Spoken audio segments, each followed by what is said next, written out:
You know, have you ever just looked around and wondered, what makes people tick? Why is one person the life of the party while someone else would much rather be in a quiet corner with a good book? It's one of those huge human questions, and today we're going to unpack the actual science behind it. So, just for a second, think about it. Who are you? It feels so personal and kind of hard to pin down, right? Well, what if I told you that after decades of research, scientists have come up with a surprisingly simple map to understand the core of who we all are? So here's our roadmap for today. We're going to start with the personality puzzle itself. Then we'll look at how psychologists even tried to map our traits in the first place. After that, we'll get right into the big five, and finally, we'll see why any of this matters for you in your future. All right, let's dive in. We throw the word personality around all the time, but what does it really mean, scientifically? Turns out it's something very specific. The real building block here is what's called a trait, and the most important words in that definition: enduring pattern and average tendencies. This isn't about how you acted at one party last week. Nope. It's about your consistent style, how you tend to be across years and in all sorts of different situations. And that brings us to a really crucial idea: the difference between a state and a trait. Getting mad in traffic, that's a state. It's temporary. It's like the weather on one particular day. But being an anger-prone person, someone who just gets ticked off easily and often, that's a trait. That's your personality's climate. One is a moment, the other is the pattern. So for the longest time, psychologists had this massive problem. I mean, there are literally thousands of words to describe people. Shy, bold, creative, lazy. How on earth could you organize all of that into a real scientific model?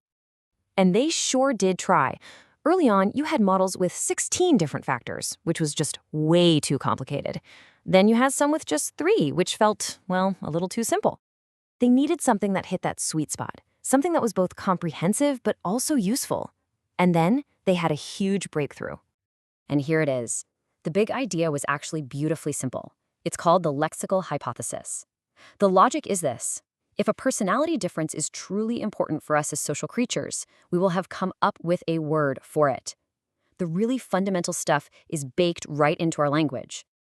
So researchers took this idea and ran with it. They used some serious statistical horsepower to analyze all of these words we use to describe each other. And you know what they found?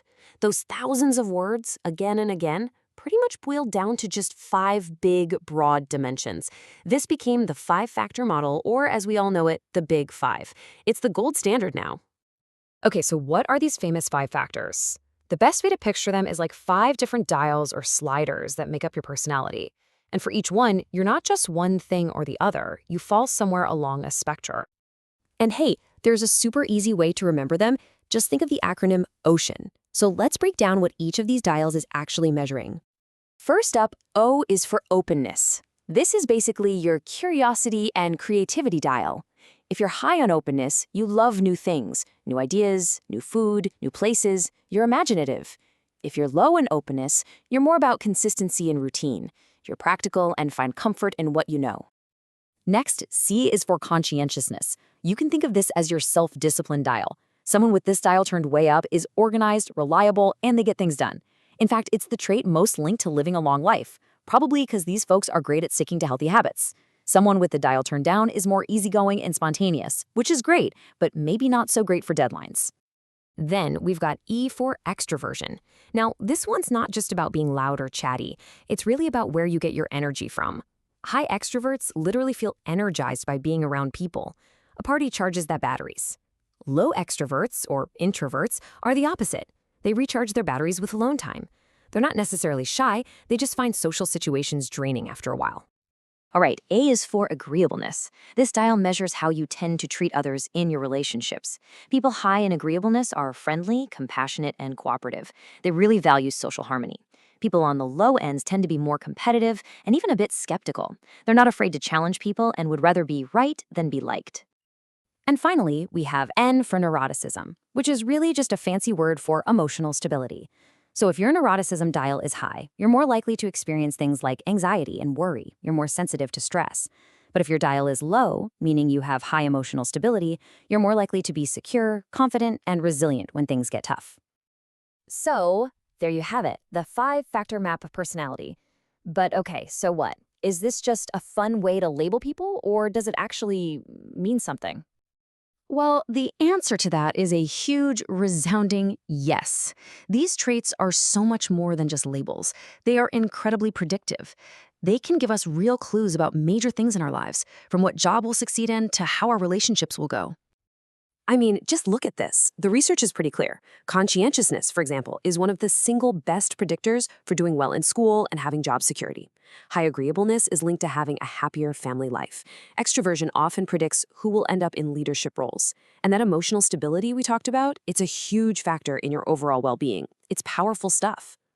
But, of course, no model is ever perfect, right? Critics will absolutely point out that trying to boil down the beautiful, messy complexity of a human being into just 5 numbers, well, it can feel a little limiting. The Big Five is an amazing tool, but it doesn't capture the entire story of you. Which really leaves us with this final big question. The Big Five is, without a doubt, the best map of our personality that science has come up with so far. It's incredibly useful. But it's so important to remember that a map is not the same thing as the territory itself.